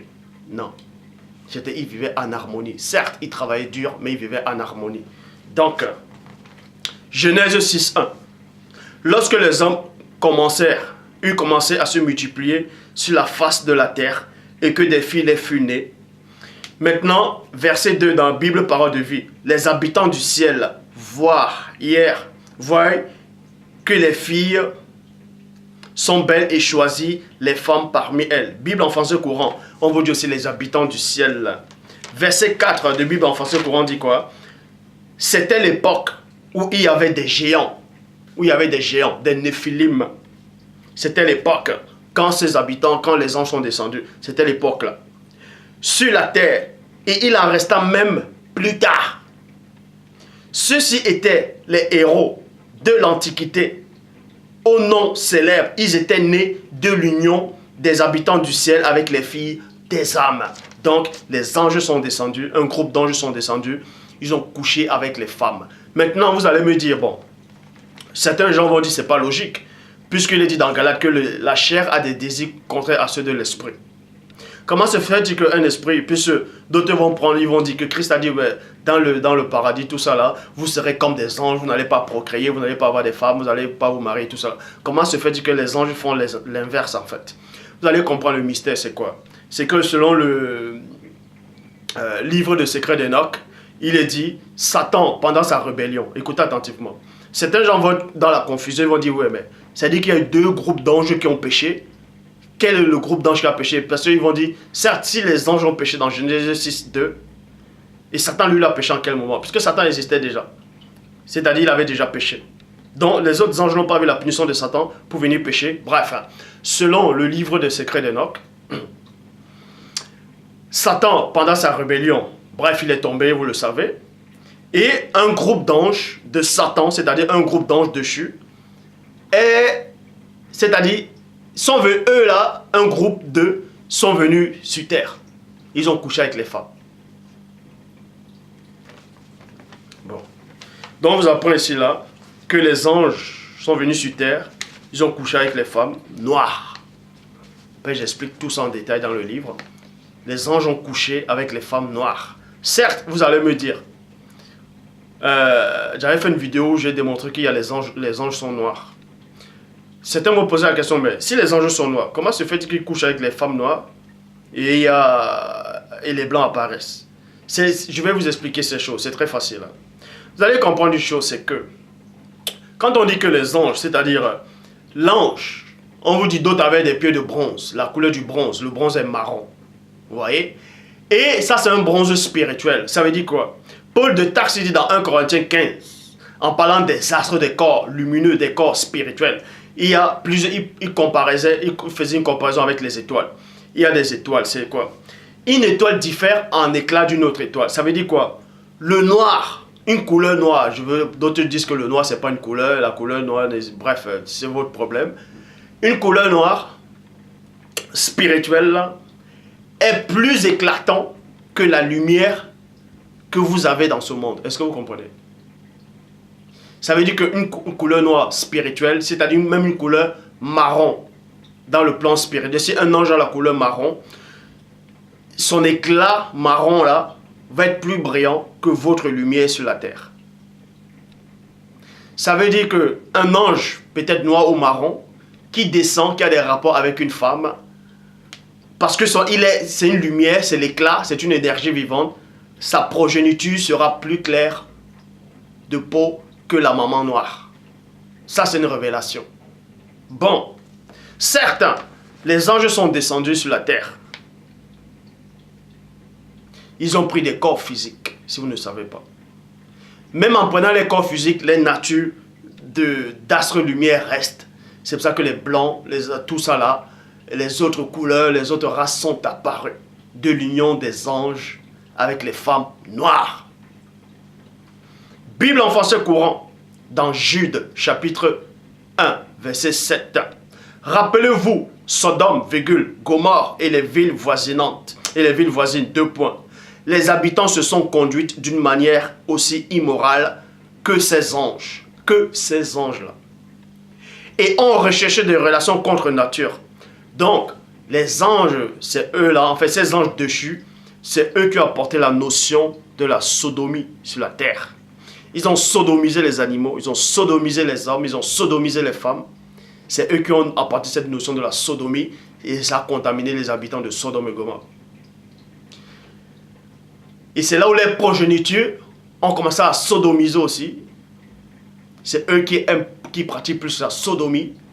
C'est ici dans les pays d'Europe, en Amérique, tout ça là. Bref.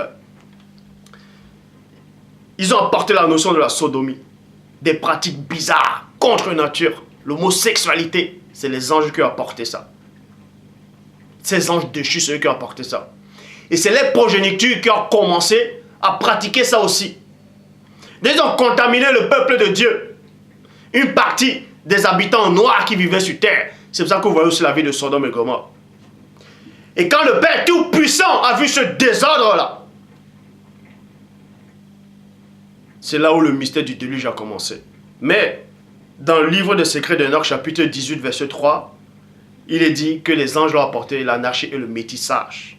Le métissage, c'est quoi? C'est d'autres races, c'est d'autres couleurs. Deutéronome, chapitre 23, verset 3. Deutéronome 23, verset 3, dit quoi?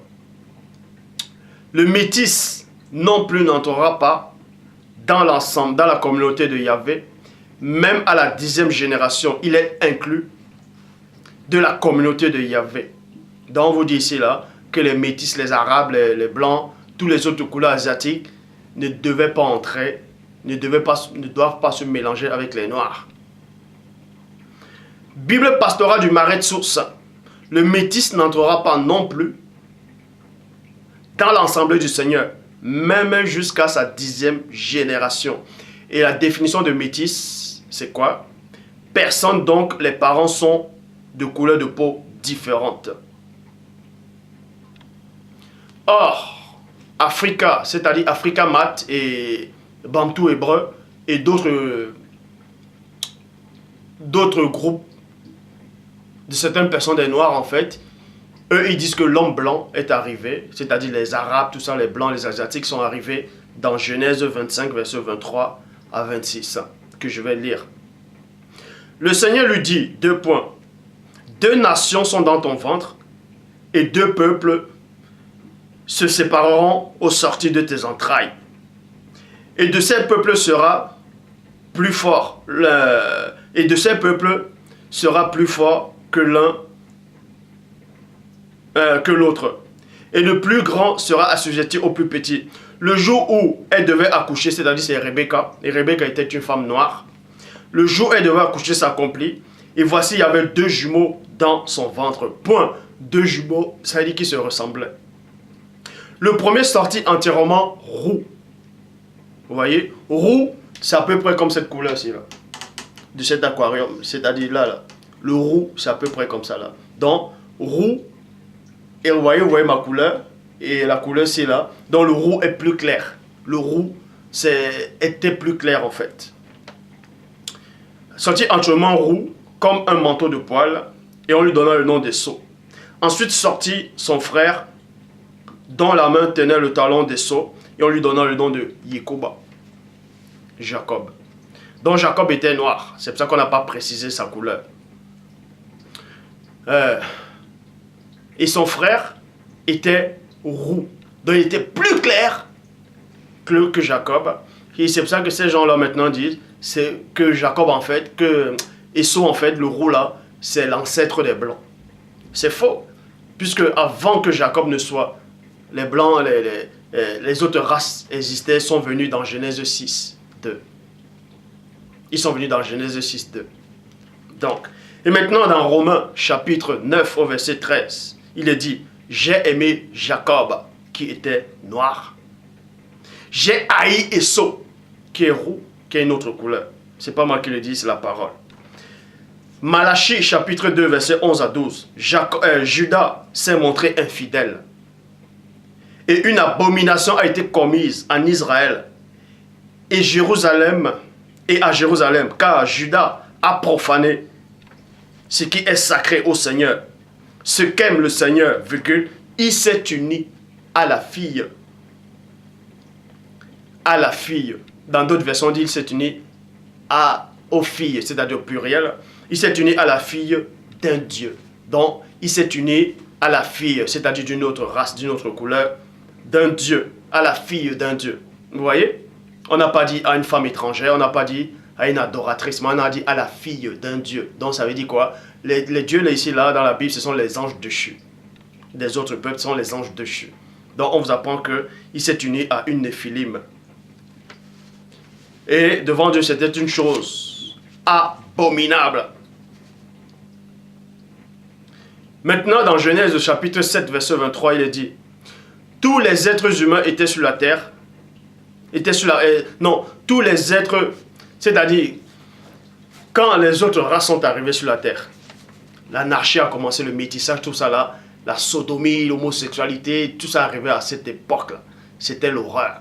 Parce que depuis plus de 2000 ans, les ancêtres, les Noirs là, servaient Dieu avec harmonie. Certes, ils travaillaient Dieu, mais ils servaient Dieu avec harmonie, il n'y avait pas ça. C'est quand les autres races sont arrivées, selon Genèse 2, selon Genèse 6, 2, et selon le livre des secrets de Enoch, chapitre 18, verset 3, c'est là où le désordre a repris sur la terre, l'anarchie, le meurtre, tout ça là. Et le Père maintenant décide d'envoyer le déluge. Or, dans le récit sumérien, les Sumériens, c'est la Mésopotamie, c'est toujours dans l'Afrique, je vous l'ai démontré, dans le récit sumérien, il est dit que Dieu, c'est-à-dire les dieux, et eux, là, en fait, c'était Ishtar, c'était une déesse, elle a créé, les dieux ont décidé de créer des humains pour les servir, pour les donner à manger, tout ça là. Ah, ben voyons. Et ensuite, ils ont envoyé le déluge parce que les hommes faisaient trop de bruit sur la terre. Et ça perturbait les dieux, ça les dérangeait. Bref, selon le récit, là c'est le récit de Gilgamesh. Selon le récit biblique de Noé, il est dit que c'est à cette période-là que Dieu voulait exterminer les autres races. Parce qu'ils ont corrompu la race que Dieu avait envoyée, la race noire. Et dans Genèse 7, verset 23, il est dit, tous les êtres qui étaient sur la face de la terre furent exterminé, virgule, depuis l'homme jusqu'au bétail, aux reptiles et aux oiseaux des cieux.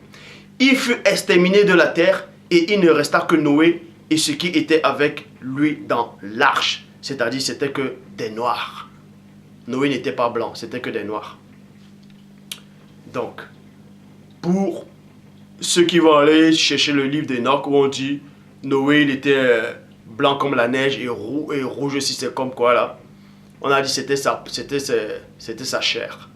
C'était la chair. Et certains vont dire oui mais est-ce qu'on peut voir la couleur de la chair? Bien sûr qu'on peut voir la couleur de la chair. Quand vous êtes là, vous voyez quand vous regardez votre peau, on voit vos veines à l'intérieur, on voit la couleur de vos veines. Alors, est-ce que la veine c'est la peau? Est-ce que la veine c'est la couleur de votre peau? Non. Dans le livre de Noé, là, ils se sont gourés, ils ont troqué sa couleur. Ils ont dit la peau, ils ont dit sa chair. Ils ont dit sa chair. C'était sa chair, mais la couleur de Noé était noire. Bref. Donc, on vous apprend ici que Dieu a décidé d'exterminer toute cette race-là. Parce qu'elle s'était corrompue. Et il est resté que Noé, sa femme, ses 3 belles-filles, ses 3 fils, dont 8 personnes. Et selon le récit de Gilgamesh, le déluge de Gilgamesh, il n'est pas resté que 8 personnes, il est resté plusieurs personnes parce qu'il y avait des artisans qui ont aidé cet homme-là pour construire l'arche. Bref, bon, à supposer un peu qu'il est resté 8 personnes. Certains gens vont dire, bon, supposons qu'il est resté 8 personnes et que c'était des noirs. Les blancs sont alors arrivés d'où? C'est pour ça que les gens, Africa Mat, tout ça là, ils vont dire, oui, les blancs sont arrivés dans Genèse 25 à 26. Or, quand vous lisez dans Nombre 13, 32 à 33, on vous dit qu'il y avait des géants, des Néphilim. Ils étaient des monstres. Dans d'autres versions, on dit des monstres. Des géants de la race d'Aknak. Or, on vous dit que les géants ont péri dans Genèse. Qu'il y avait des géants dans Genèse 6, 4. Et qu'ils ont tous péri dans Genèse 7, 23. Qu'il ne reste que 8 personnes et certains animaux de chaque espèce. Comment se fait-il alors que on vous dit que dans Genèse 7, 23, tous ont péri, et dans Nombre 13, 32 à 33, on les retrouve encore. Et dans Deutéronome 3, verset 11, on parle aussi d'un géant, d'un Néphilim, d'une grande taille, et dormait même sur un lit de métal. Vous pouvez vérifier dans Deutéronome 3, verset 11. Donc, vous allez voir la réponse. Elle est trop simple. Comment se fait-il qu'il n'y avait que Noé qui était noir, tout ça là, et les blancs sont arrivés comment après? Bible de l'épée, dans Genèse 6, 4, vous dans la Révélation. Les disgraciés Néphilim étaient sur la terre en ce temps-là. En quel temps? C'est au temps du déluge, qui précédait le déluge, parce que les anges sont venus. Et aussi dans la suite, on vous dit, et aussi dans la suite. Traduction du monde nouveau, les Néphilim étaient sur la terre en ces jours-là. Et aussi après cela, quand? Dans cette version, on dit quand les fils, en fait, quand les anges du vrai Dieu continuaient d'avoir des rapports avec les filles des hommes et qu'elle ait eu donné des fils. Donc on vous apprend que bien même après le déluge, les anges ont commencé à coucher avec les femmes. C'est pour ça que quand vous lisez même dans l'Ancien Testament, je crois dans Lévitique, il est dit, ne vous prostituez pas aux esprits. La prostitution, c'était quoi? C'était les rapports sexuels. Parce qu'ils continuaient toujours, ces anges continuaient toujours, ces esprits-là continuaient toujours à avoir des rapports sexuels avec ces femmes-là. Certes, vous allez me dire que dans une des vidéos, j'avais dit que Dieu a fait périr les corps. J'avais plutôt dit que Dieu avait fait périr le corps des Néphilim, c'est-à-dire des géants. Mais là, on parle des anges. Ces esprits-là, en fait, sont des anges. Ils ont continué, selon la Bible de l'épée et la Bible, tradition du monde nouveau, ces anges ont continué à avoir des rapports sexuels avec les femmes. Bien après. C'est là où les blancs sont toujours arrivés. Les autres races. Donc, Genèse 11, verset 1 à 2, on vous dit quoi? Mais vous allez comprendre que dans Genèse 11, verset 1 à 2, le blanc n'était pas toujours là. Parce qu'on avait exterminé toute la race. On avait exterminé toutes les autres races, les autres couleurs. Mais il restait toujours une couleur. que le Père avait choisi, c'était la couleur noire. Et eux, on les a encore laissés pour procréer. Vous voyez? Et maintenant, les gens veulent troquer la parole, ils disent que le noir est arrivé, que Noé était blanc, et qu'il a maudit son petit-fils Canaan. Et c'est là où le noir est arrivé, parce que le noir est venu à cause d'une malédiction. N'importe quoi. Or, vous ne devez pas ignorer que Canaan, c'était qui? Canaan était le frère de Couche. Était le frère de Couche, c'est-à-dire Canaan était le petit frère de l'Éthiopie. Et l'Éthiopie, c'est un noir. C'est écrit dans Jérémie 13, 23. Comment se fait-il que moi, je suis noir? Mon petit frère, forcément, il est noir, puisque mon père est noir et ma maman, elle est noire. Selon le test. Donc, Couche est noir. Son petit frère, c'est Canaan noir.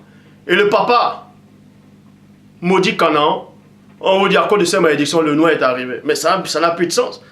Comment se fait-il qu'on maudit un noir et sa descendance devient encore noir? Mais c'est logique qu'ils sont déjà noirs. Vous voyez, ça ne tient pas la route. Bref, donc on vous dit ici.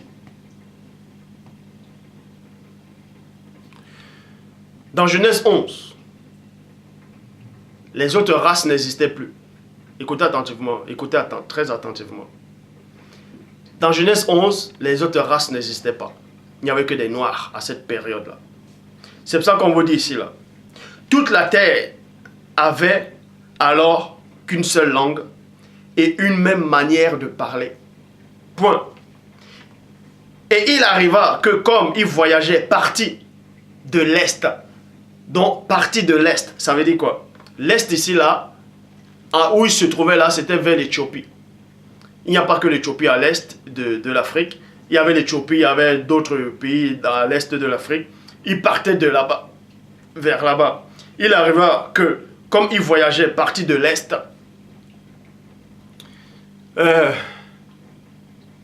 c'est quand Dieu, c'est-à-dire quand Dieu a partagé des langues, il y avait des noirs qui sont répandus sur toute la surface de la terre. C'est pour ça que même les scientifiques l'ont démontré, même ici en France, que le premier Européen, c'était un noir. Les premiers habitants en Amérique, ce n'étaient pas des Indiens, c'était des noirs. Même quand vous voyez même Bouddha, les anciens manuscrits de Bouddha, c'était un noir, mais on l'a peint en blanc. Bref, quand les hommes, après le déluge, ils se sont répandus sur toute la surface de la terre, ces esprits ont continué à avoir des rapports sexuels avec les femmes. C'est là où les blancs ont apparu encore. Les autres races sont apparues, les asiatiques, tout ça là, dans chaque coin. C'est là où ils sont apparus. Ils se sont multipliés. Et avec le mal en eux, ils ont fait que du mal. C'est pour ça qu'ils ont commencé à décimer la population noire qui était dans ces pays-là. C'est pour ça que quand vous voyez en Europe, vous dites oui, mais il n'y avait que des blancs en Europe, c'est faux. Pourquoi les Américains ont exterminé les Indiens? Parce qu'avant, ils étaient des noirs. Si vous ne connaissez pas l'histoire. Bref. Donc, avant, il y avait des Néphilim. Avant le déluge, il y avait les Néphilim. Parce que les anges sont venus, ils ont couché, il y avait d'autres couleurs qui sont arrivées. Et le Père a exterminé ça. Parce que Dieu ne voulait pas ça. Et après, ils ont continué à avoir des rapports. C'est pour ça que Dieu dit, mais dans Lévitique, ne vous souillez pas, ne vous prostituez pas aux esprits. On vous dit même que Judas et Israël, tout ça, ils ont commis l'infidélité, ils se sont unis à la fille d'un Dieu étranger. La fille d'un Dieu étranger, c'est quoi? C'est la fille, c'est une Néphilim. C'est un Dieu étranger, c'est quoi? C'est un ange déchu. C'est pour ça que Christ dit même à ces pharisiens, à ces faux juifs dans Jean, vous êtes des enfants illégitimes, donc vous êtes nés d'un mauvais commerce. C'est pour ça que Deutéronome 23:3 le dit, les métis n'entreront pas. Ils sont arrivés comment après? C'est les Arabes, les Blancs, tout ça, ils sont arrivés comment après? Selon Deutéronome 23:3. C'est parce que, quand vous lisez dans Lévitique, on vous dit que les anges se prostituaient aux esprits, à ces anges déchus. Bref, donc, c'est après le déluge, après, plus tard, qu'ils sont revenus encore. Que les anges ont continué à avoir des rapports et tout ça là. Bon.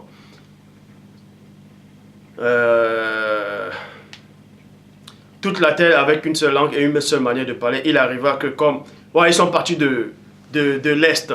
Et ils trouvaient une plaine dans le pays de Shinéar. À Shinéar, c'est en Mésopotamie. Donc, il n'y avait que des Noirs en cette époque, dans un seul endroit. Parce que le déluge avait tout anéanti. Vous voyez? Le déluge avait tout anéanti. Et maintenant, les hommes là, après le déluge, il a fallu qu'ils recommencent à cultiver, à travailler le sol. Le mystère, c'est quand on vous dit que Noé était avec sa famille, ses enfants, c'est-à-dire Noé, sa femme, ses 3 fils et ses 3 belles-filles. Et certains animaux de chaque espèce. Donc les animaux ont commencé à partir, à s'éparpiller. Certains animaux ont commencé à s'éparpiller. Et Noé, lui, est resté dans un seul endroit. Écoutez attentivement le message. Noé est resté dans un seul endroit sur la terre. Et d'autres gens disent que c'est en Turquie. Parce que, soi-disant, l'âge de Noé s'est arrêté sur le mont Ararat. Donc, quand ça s'est arrêté, Noé est resté à cet endroit en Turquie. Et c'est là où il a commencé à remplir la terre. Et ça, c'est complètement faux. On va vous le démontrer. Bibliquement, on va vous le démontrer. Donc, Noé a procréé encore. C'est dans le cas, il dit Noé a procréé encore. C'est pas ça. Les enfants de Noé, en fait, ont eu des enfants. Ils ont eu une descendance. Mais c'était dans un endroit précis. Et c'était toujours dans le continent africain. C'était toujours en Afrique. C'était toujours en Afrique. Écoutez attentivement. Écoutez attentivement le message. Donc, on vous dit ici là. Après le déluge, dans Genèse 11, il n'y avait qu'un groupe de personnes. Ils étaient dans un coin de la terre. Et les autres endroits de la terre n'étaient pas peuplés. C'était vide. Ils n'étaient que dans un seul coin. C'est pour ça qu'il est dit ici là. Il arriva qu'il voyageait parti de l'Est. Il trouvait une plaine. Une plaine. Tapez la définition, le mot plaine, c'est quoi? Plaine dans le pays de Shinéa. Shinéa, c'est toujours... C'est ici là. Toujours dans l'Afrique. Vous voyez? Shinéa. Shinéa, c'est l'Afrique. C'est là, là. Shinéa. Donc, ils sont allés à Shinéa. Donc, ils partaient pour Shinéa. Ils ont trouvé une plaine à Shinéa. Et Shinéa, c'est la Mésopotamie, c'est la Babylone antique. C'est là où maintenant, soi-disant les archéologues disent, oui, mais tout a commencé à Babylone. Tout a commencé à... La civilisation a commencé à Babylone. Les textes sumériens, les Suméries, c'est à Babylone. La Mésopotamie, c'est à Babylone. C'est là où il y a le plus grand... Le récit le plus ancien en Mésopotamie. Ishtar. C'est faux. Avant la Mésopotamie, je vous ai démontré comment, dans Genèse 4, verset 26, on invoquait déjà le nom de Dieu depuis plus de 2000 ans. Donc la civilisation n'a pas commencé à Mésopotamie. Si vous voulez commencer, ça a commencé dans l'Afrique. Et vers l'Afrique centrale. J'ai dit bien, vers l'Afrique centrale. L'Afrique, c'est quoi? On ne disait même pas Afrique avant. C'est un continent. C'est le continent. Il y a une seule Bible qui parle de ça, du mot continent. J'ai le temps, on va mieux expliquer. Donc, c'est le continent. Et dans ce continent-là, vous donnez ça le nom sur le nom Afrique. Et dans ce continent, on dit l'Afrique centrale. C'est-à-dire que dans l'Afrique, il y a un endroit qui est centralisé. Vous voyez, écoutez attentivement le message. Dans l'Afrique, au cœur même de l'Afrique, il y a un endroit qui est centré là. C'est ce qu'on appelle l'Afrique centrale. Et dans l'Afrique centrale, il y a encore un autre pays là. On le nomme l'Afrique, c'est-à-dire l'Afrique en miniature. Bref, ils sont arrivés à Shinéa. Et c'est là-bas qu'ils ont commencé à bâtir des empires. C'est là où on parle même de Nimrod, qui a commencé à convertir la terre, qui a commencé à être puissant. Il a bâti son royaume, son empire. Et c'est là où plus tard, le roi Nebuchadnezzar a fait son apparition. Et c'est donc, on a effacé, il y a eu plusieurs civilisations. Donc on a effacé la trace de la première civilisation. Avant le déluge, il y avait une civilisation. C'était que des Noirs. Ils bâtissaient. Ils vivaient, ils avaient des maisons, des empires. Donc, quand le déluge est arrivé, cette civilisation-là a été civilisée, c'est-à-dire a été détruite. Et c'est là où les scientifiques n'arrivent pas à comprendre. C'est là où même les gens d'Africa Mat ou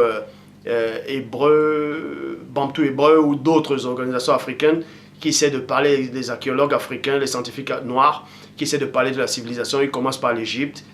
Vous voyez? Il y avait une civilisation bien avant le déluge.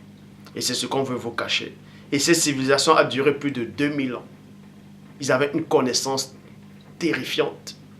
Ça a duré plus de 2000 ans, je dis. Ils invoquaient le nom du Dieu véritable. Mais les anges déchus sont venus corrompre cette harmonie. Ils sont venus corrompre ses habitants. Et puis les autres races sont arrivées, les Blancs, les Arabes, tous sont venus. Les Asiatiques, tous sont arrivés. Et le Père a vu ça, il n'était pas content. Il a envoyé le déluge pour exterminer toute cette race-là, parce qu'il ne voulait pas ça. Et après, on vous apprend qu'il ne reste qu'un groupe de Noirs. Ils ont commencé à peupler la terre. Et ils sont quand même restés au départ, où les patriarches avaient eu la naissance, tout ça là. Et plus tard dans la suite, on vous apprend que les anges, c'est-à-dire les esprits, ont toujours continué à avoir des rapports. C'est pour ça que quand vous rêvez la nuit, vous avez des rêves, les femmes de nuit, vous rêvez que vous vous couchez avec un esprit. Mais vous êtes mouillé le matin, pourquoi? Ça veut dire que ça a de l'effet. Bref, ces esprits-là continuent toujours à avoir des rapports, à se prostituer avec eux. Ils possédaient même des corps. Je dis bien, ils possédaient les corps et les gens qui étaient possédés allaient coucher avec des femmes. C'est pour ça que l'union là sortait des métis, c'était des enfants qui étaient nés des autres races, qui étaient nés d'une union interdite. C'est pour ça qu'il est dit dans Deutéronome 23:3, même les métis, c'est-à-dire les autres races, couleurs, ne devaient pas entrer dans la communauté de Dieu. Parce que Dieu savait que quand ils entraient, ils allaient encore corrompre, quand ils ont corrompu la première fois. Ce message peut vous choquer, c'est biblique, c'est pas moi qui le dis, c'est biblique. Donc,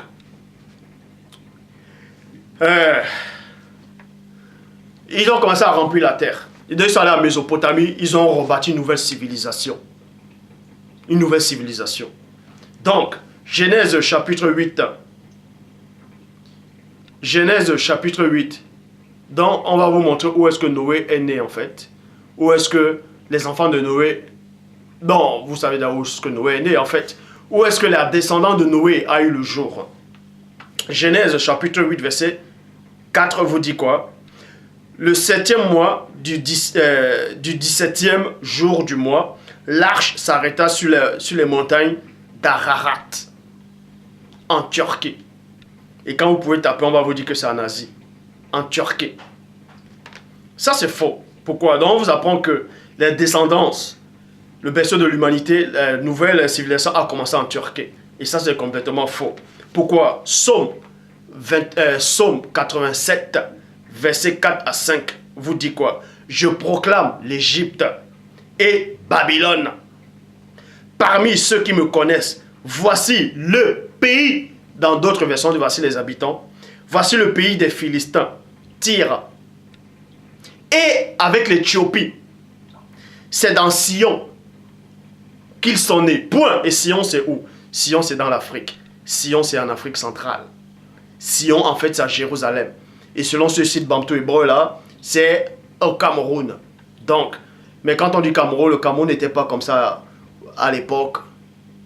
Le Cameroun que vous voyez actuellement, c'était pas comme ça avant. Donc, c'est ce nom-là, quand vous, c'est pas ça. Bref, ils sont tous nés à Sion, dans l'Afrique centrale.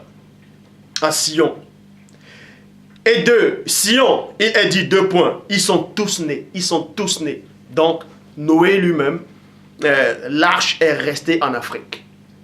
C'est monté, les vagues, c'est redescendu, c'était toujours en Afrique. Toujours en Afrique. C'était en Afrique. Dans tout l'entour, là, en Afrique centrale.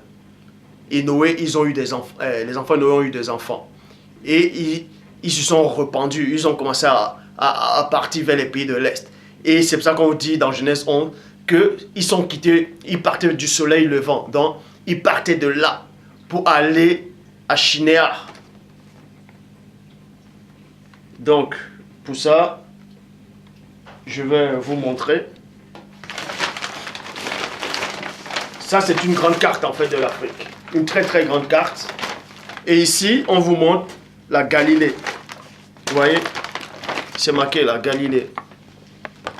Galiléa. Vous voyez? Galiléa. Galilée. Bon. Et de la Galilée, on sait que c'est à Jérusalem. Pour aller à Jérusalem, il faut monter pour aller à Jérusalem. Et quand on monte comme ça, là, quand on monte pour aller à Jérusalem, c'est où? C'est tout dans l'Afrique centrale. C'est tout dans l'Afrique centrale. Donc, le Tigre, c'est là. Et le Tigre, c'est la Babylone. C'est la Mésopotamie. Donc, on vous dit ici là que, comme ils quittaient de l'Est, l'Est ici là, il y a la Nubie, l'Éthiopie. Et tous les pays de l'Est, vous voyez, c'est vers l'Afrique centrale. C'est pour ça qu'il est dit dans Sophonie 3.10. D'au-delà des fleuves de l'Éthiopie, on tombe directement dans l'Afrique centrale. Donc, tous ces habitants, les descendants de Noé, ils ont commencé à immigrer, c'est-à-dire ils étaient tous là en Afrique, ici, là, en Afrique centrale, tout ça là, même jusqu'à l'Est, et ils sont montés et quittaient de l'Est, ils ont quitté de l'Est pour arriver jusqu'ici, là. Vous voyez, ils ont voyagé de la Nubie, c'est-à-dire des pays de l'Est, de l'Afrique en tout cas, pour aller jusqu'au Tigre, c'est-à-dire vers la Babylone, c'est-à-dire à Shinéa. Ils ont trouvé une plaine, une grande plaine, parce qu'ils sont allés vers là-bas. Et là-bas, ils ont décidé qu'ils vont bâtir une nouvelle civilisation. Et c'était que des Noirs toujours. Il n'y avait pas de Blancs, il n'y avait pas d'Arabes, tout ça là. Non. Donc on vous dit ici là, que le mont Ararat s'est arrêté, l'âge s'est arrêté sur le mont Ararat. Or, on vous apprend que l'Éthiopie, l'Égypte, Babylone, tout ça là, les Philistins, Tyr, ils sont tous nés à Sion, c'est-à-dire, comme je vous ai montré dans l'Afrique centrale. Et Tyr, en fait, c'est quoi? Tyr, c'est la Palestine. Tyr, c'est la Palestine. Vous voyez cela dans Somme,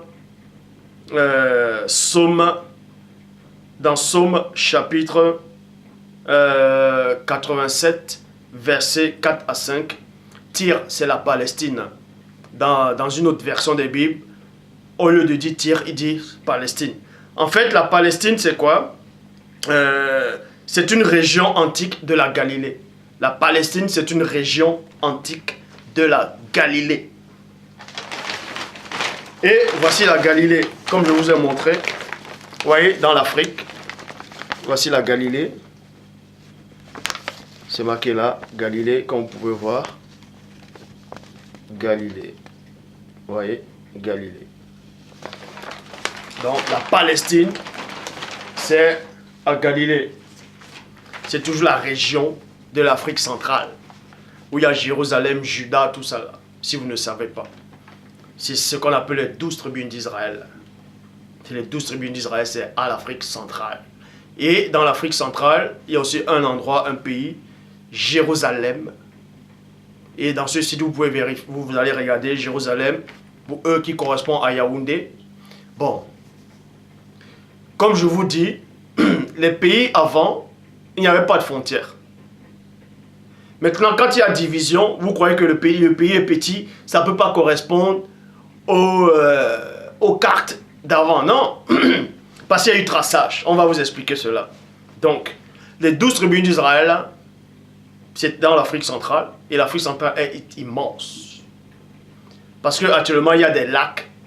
Peut-être au Congo, il y a beaucoup de lacs, beaucoup de grands cours d'eau au Congo. Mais à l'époque, il n'y avait pas ces grands cours d'eau. C'était de la terre aussi là-dedans. Plus le temps passe, plus il y a des glissements de terrain, plus il y a de l'eau. Mais quand on rentre dans le passé, vous allez voir que c'était un seul endroit, l'Afrique centrale. C'était centralisé en Afrique, c'était grand, immense. Il y avait des grandes rivières, mais il n'y avait pas des grands cours d'eau comme vous voyez actuellement. Donc, et dans Juda, en fait, et dans Jérusalem, il y a aussi une ville à côté, là, comme disait Juda, qui était séparée. Donc, et bibliquement, vous allez voir que il y avait le roi à Jérusalem, il y avait aussi le roi de Juda. Donc, c'était sorte de deux capitales, en fait. Et de même qu'actuellement, quand vous allez au Cameroun, il y a la capitale au Cameroun. Ce n'est pas une coïncidence. Il y a la capitale de Douala, la capitale économique, le poumon du Cameroun, et la capitale politique à Yaoundé, donc, qui correspond, bantou hébreu, Jérusalem et Juda. Donc, Juda qui correspond, Juda qui veut dire Douala Mangabel, c'est-à-dire Juda Maccabée, qui correspond à Douala, actuel là, qui est le pays des Sawa. Et c'est là où, vous pouvez vérifier dans le site, Douala, vous savez que le Christ est venu de où? De Juda. Bref, vous avez votre réponse.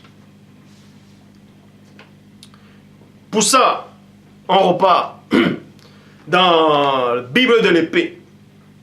Parce que les gens d'Africa Mat, quand ils parlent de les berceaux de l'humanité, c'est-à-dire de la civilisation, ils commencent par l'Égypte. Ils commencent par l'Égypte en fait. Ils disent que C'est eux qui étaient les premiers à bâtir des pyramides, tout ça là. Or, dans la Bible de l'épée, dans Genèse 11, 4, il dit quoi? Et ils dirent, deux points, allons bâtissons-nous une ville et une pyramide. Vous voyez, c'est écrit dans Genèse 11, 4 dans la Bible de l'épée.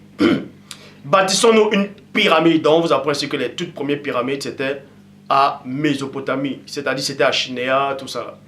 Bâtissons-nous une ville et une pyramide, entre parenthèses, tour, dont le sommet soit dans les cieux, et faisons-nous une réputation de peur que nous ne soyons dispersés sur la face de toute la terre. Vous voyez? Dispersés de la face de toute la terre. Parce que là, ils n'étaient pas dispersés sur toute la terre, ils étaient dans un seul endroit en Afrique. Verset 8.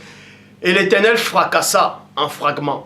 Et l'Éternel fracassa en fragments toute la face du continent et non toute la face des continents. Parce qu'il n'y avait qu'un seul continent, c'était un seul bloc. Et c'était en Afrique où il y avait la vie.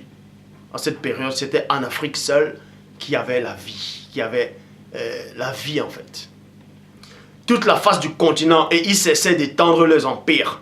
Bon, fracassé, on vous dit ici que Dieu a fracassé en fragments. Fragments, c'est quoi? C'est petit bout, c'est division. Donc, c'est là où c'est la toute première notion de la naissance des autres continents.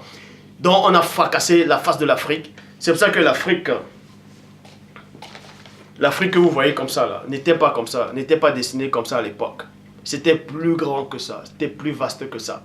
Mais sauf qu'on a fracassé ça en fragments, dans petits parcelles, en morceaux. Bam, d'autres morceaux des blocs. Et c'est là où les tremblements de terre ont commencé, les montagnes sont apparues, il y a eu les montagnes, les eaux ont commencé encore à grossir. Et c'est là où la naissance des autres blocs ont commencé, c'est ce qu'on appelle les autres continents. Dans le premier, le plus vieux continent, vous pouvez vous renseigner, vous pouvez taper sur Google, Yahoo, Wikipédia, le plus vieux continent c'est l'Afrique. Donc c'est un seul continent. Et maintenant les autres continents ont émergé à cause des tremblements de terre. En fait, ce tremblement de terre, on vous explique cela dans Genèse, chapitre 11, verset 8, dans la Bible de l'épée. Et l'Éternel fracassa en fragments la face du continent. Vous voyez? Donc, en fragments, c'était en petits bouts. Et c'est là où les autres continents ont eu la naissance. Donc, il y a eu, premièrement, il y avait le seul continent Afrique. Et ensuite, il y a eu le continent Amérique. Il y a eu l'Amérique. Il y a eu l'Asie, l'Europe et Océanie. C'est là où les autres sont nés. Vous voyez. Et en Asie, on vous dit qu'il y a la Turquie. Donc, comment se fait-il qu'on vous dit que le lâche de Noé va s'arrêter seulement à Ararat en Turquie, alors que la Turquie n'existait même pas à ce temps-là? Il n'y avait qu'un seul bloc, un seul continent. On sait que c'est l'Afrique. Donc, les autres continents sont arrivés après. Donc, le mythe du bateau de l'âge de Noé sur le mont Ararat ne tenait pas. Donc, verset 9. C'est pourquoi son nom fut appelé Babel, entre parenthèses, confusion, la porte des dieux. Donc on vous apprend ici que c'est à Mésopotamie qu'on vous dit qu'il y avait la porte des dieux. C'est pour ça que quand vous voyez la civilisation sumérienne, il y a beaucoup de légendes, beaucoup de civilisations, beaucoup de dieux. On vous dit les Anunnakim, ils étaient géants, ils sont venus avec les vaisseaux spatials, ils étaient des géants, ils sont venus parler aux humains. Donc il y a toute une légende, tout un mythe, toute une histoire dans la Mésopotamie antique. Des histoires extraordinaires.